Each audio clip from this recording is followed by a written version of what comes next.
برادران اسلام، میں نے آپ کے سامنے قرآن مجید فرقان حمید کی ایک سورۃ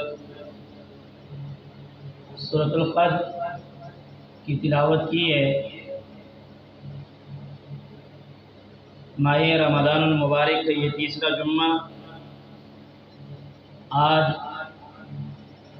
18 رمضان المبارک ہے۔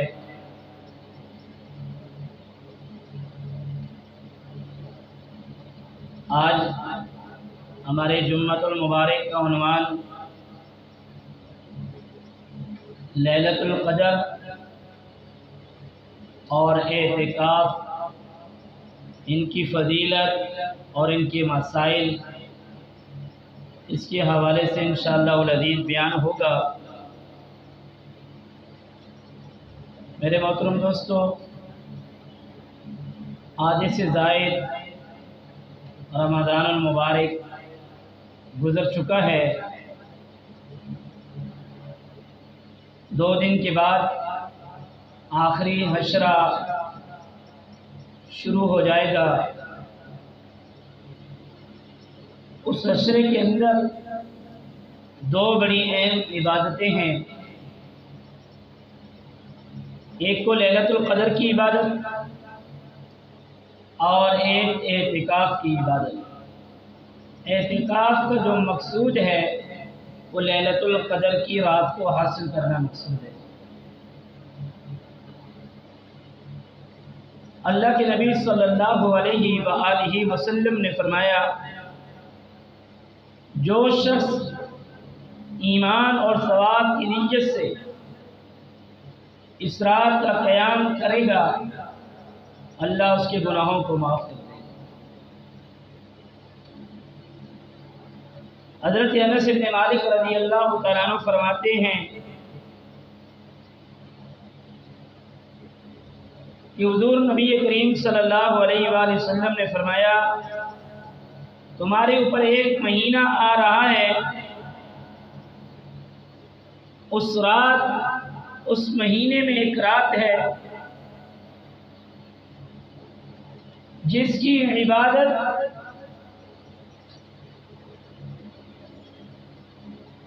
ہزار مہینوں سے زیادہ افضل عبادت ہے، اور فرمایا اس رات کے اندر وہی شخص محروم رہ سکتا ہے جو ہمیشہ کے لیے محروم ہو، شقی ہو، بدبخت ہو۔ حضرت عائشہ صدیقہ رضی اللہ تعالیٰ عنہ فرماتی ہیں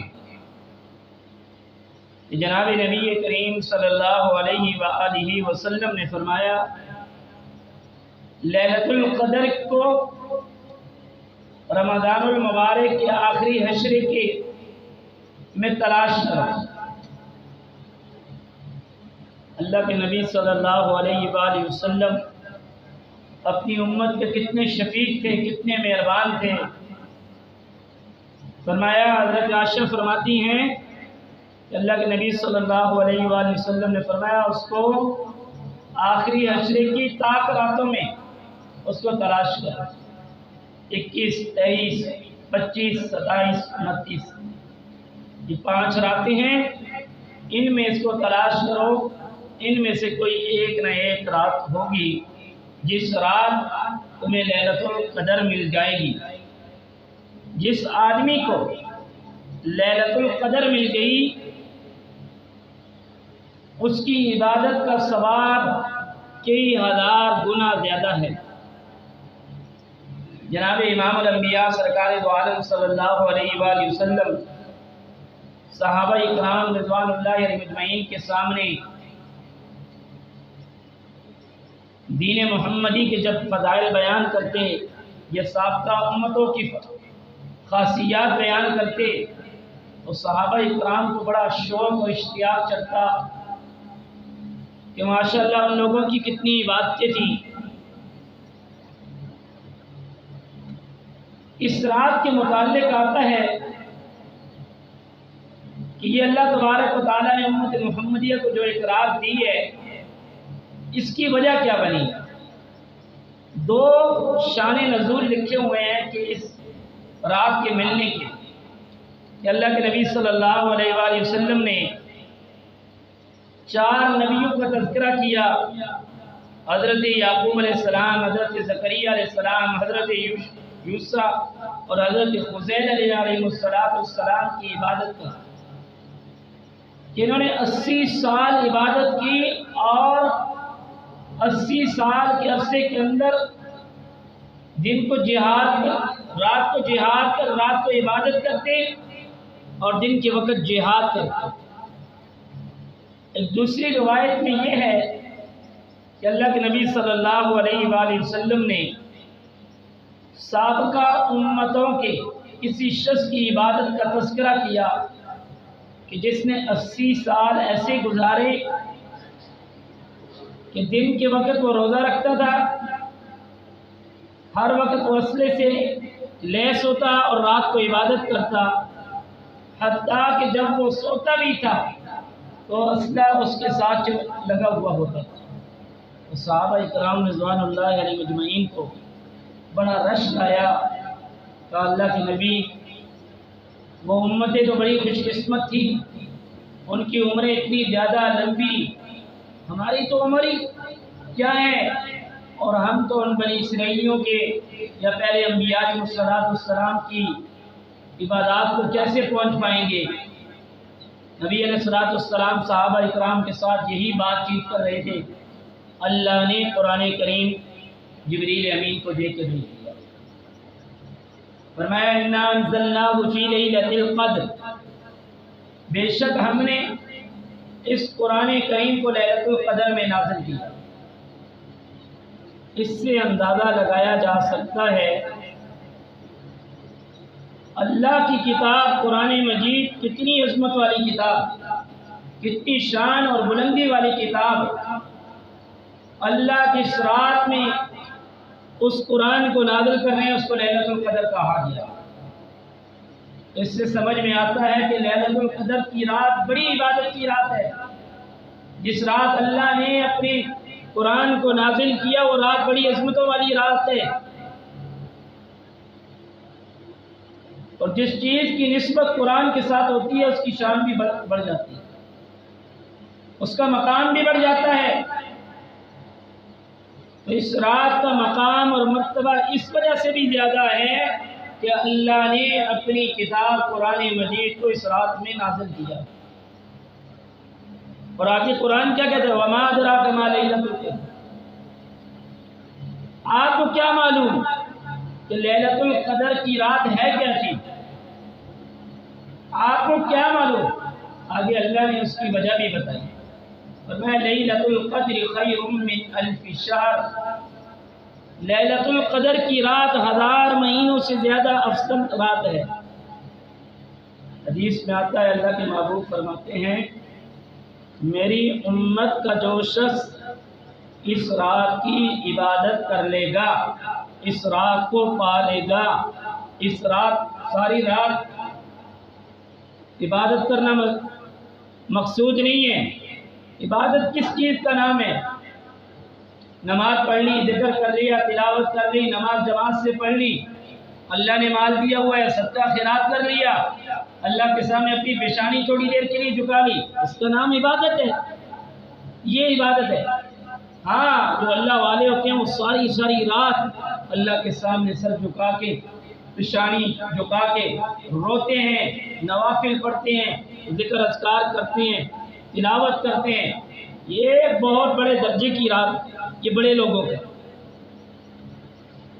اس رات قرآن کریم کی تلاوت سن لیں، تراویح پڑھ لیں، جماعت کے ساتھ عشاء مغرب سے نماز پڑھ رہے ہیں۔ رمضان میں تو ویسے بھی انسان ایک مسلمان کی نماز جماعت سے چھوٹ جائے،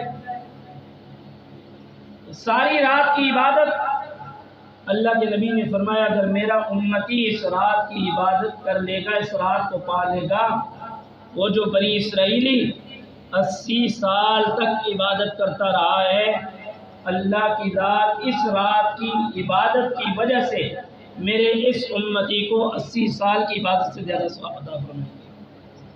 ایک رات کی عبادت اللہ نے ایک رات میں ایسی دی، اور کتنے کوئی بد نصیب اور بد قسمت ہوگا ہمارے یہاں تو آج بدقسمتی یہ ہے، ساری رات کرکٹ کے نام پہ ٹورنامنٹ ہو رہے ہیں، اس کے اندر کھیل کود جا رہا ہے کہ رمضان کا مہینہ کھیلنے کودنے کا مہینہ نہیں، یہ تو عبادت کا مہینہ۔ اور کتنا بدنصیب ہوگا وہ شخص جو اس رات کو بھی لاہ و لعب کے اندر یعنی بےہودہ حرکات کے اندر گم ہوگا۔ اس شخص کی بدبختی کیا ہو سکتی؟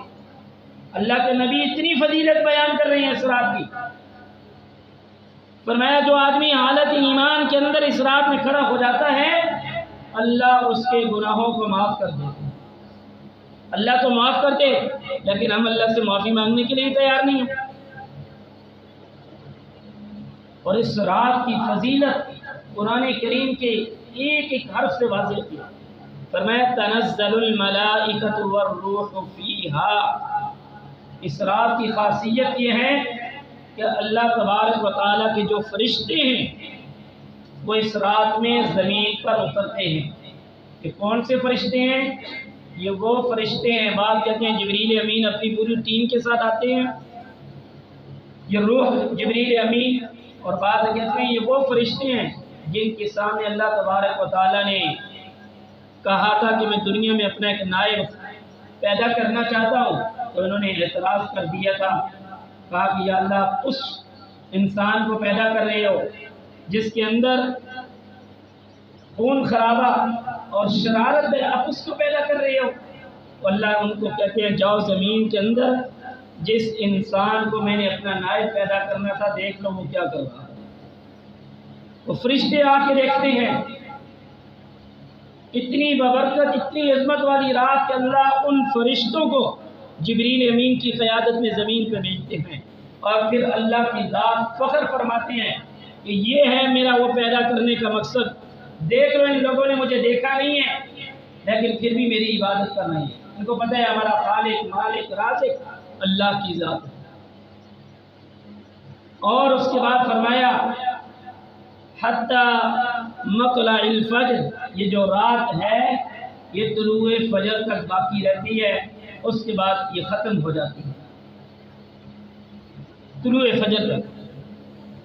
اللہ کے نبی صلی اللہ علیہ وآلہ وسلم اس رات کو بتانے کے لیے گھر سے باہر نکلے، صحابہ اکرام رضوان اللہ علیہ مجمعین کو آگے دیکھا دو آدمی آپس میں لڑ رہے تھے، تو اللہ کے نبی صلی اللہ علیہ وآلہ وسلم نے فرمایا ان دو آدمیوں کے لڑنے کی نحوست کی وجہ سے اللہ نے میرے ذہن سے اس کی تعین اٹھا لی ہے کہ وہ کون سی رات ہے، وہ کون سی خاص رات۔ لیکن علماء نے لکھا ہے کہ اللہ کی ذات کی حکمت بڑی تھی کہ اللہ تبارک و تعالیٰ نے اس رات کی تعین اس وجہ سے اٹھا لی کہ جو آخری 5 راتیں ہیں، یہ جو آخری 5 راتیں ہیں، یہ آدمی اللہ کے سامنے ان 5 راتوں میں تو کم سے کم اٹھے، تاکہ اس کی عبادت والی ان 5 راتوں میں کوئی ایک رات ہوگی اللہ اس کو لیلۃ القدر کا ثواب عطا فرمائے۔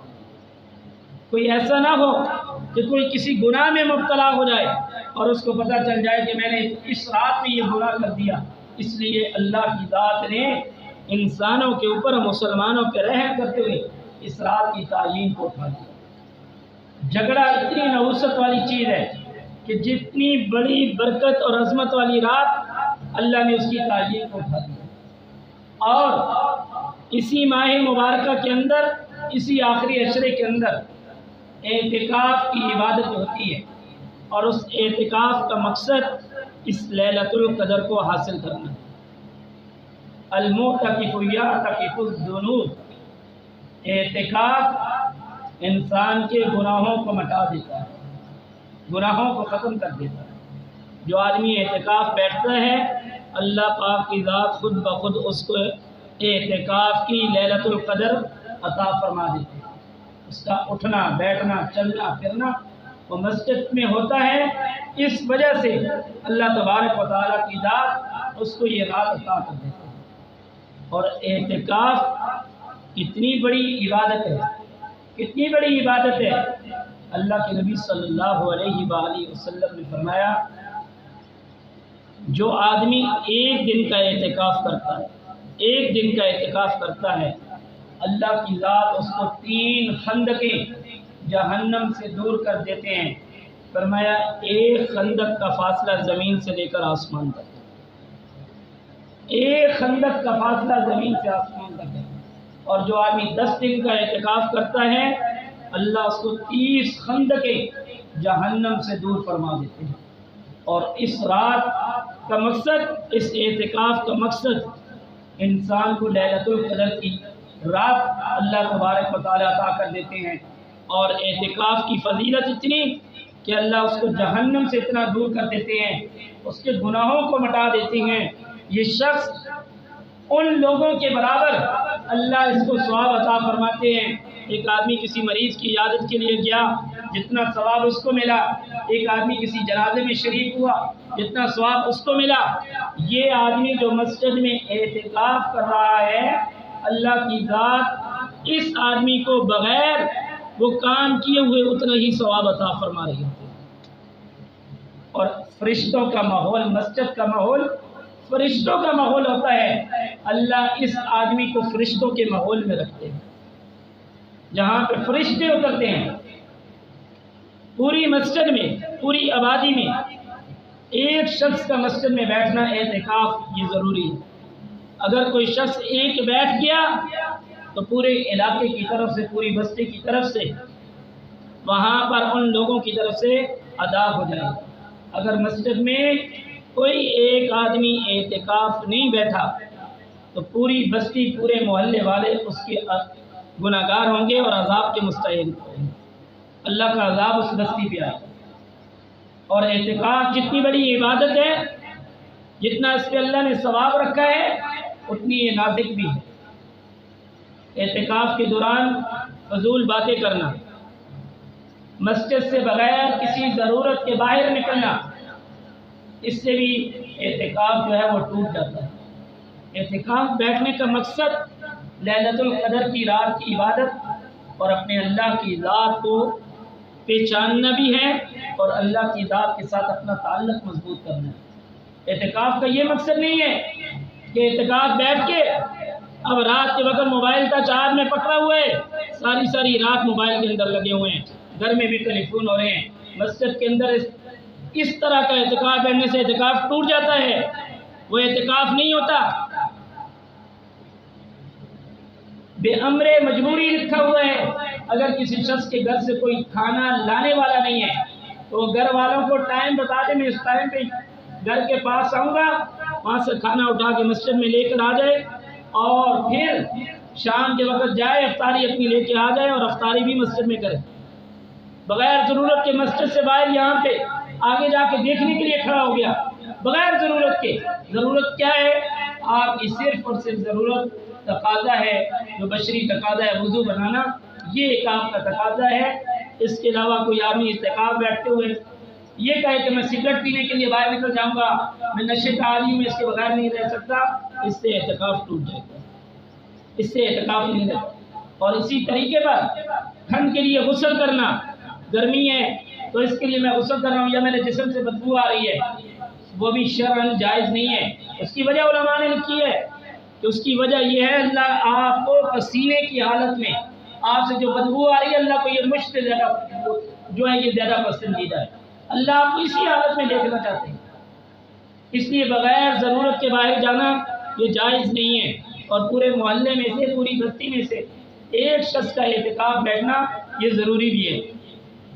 اور اللہ کے نبی صلی اللہ علیہ وآلہ وسلم نے فرمایا 4 آدمی ایسے ہیں، 4 شخص ایسے ہیں کہ جس رات میں ہر شخص کی بخشش اللہ فرما دیتے ہیں، لیکن 4 بد نصیب وہ آدمی ہیں جن کی اس رات کے اندر بھی اللہ بخشش نہیں فرماتے۔ ان میں سے ایک مشرک آدمی جو اللہ کی ذات کے ساتھ شرک کرنے والا۔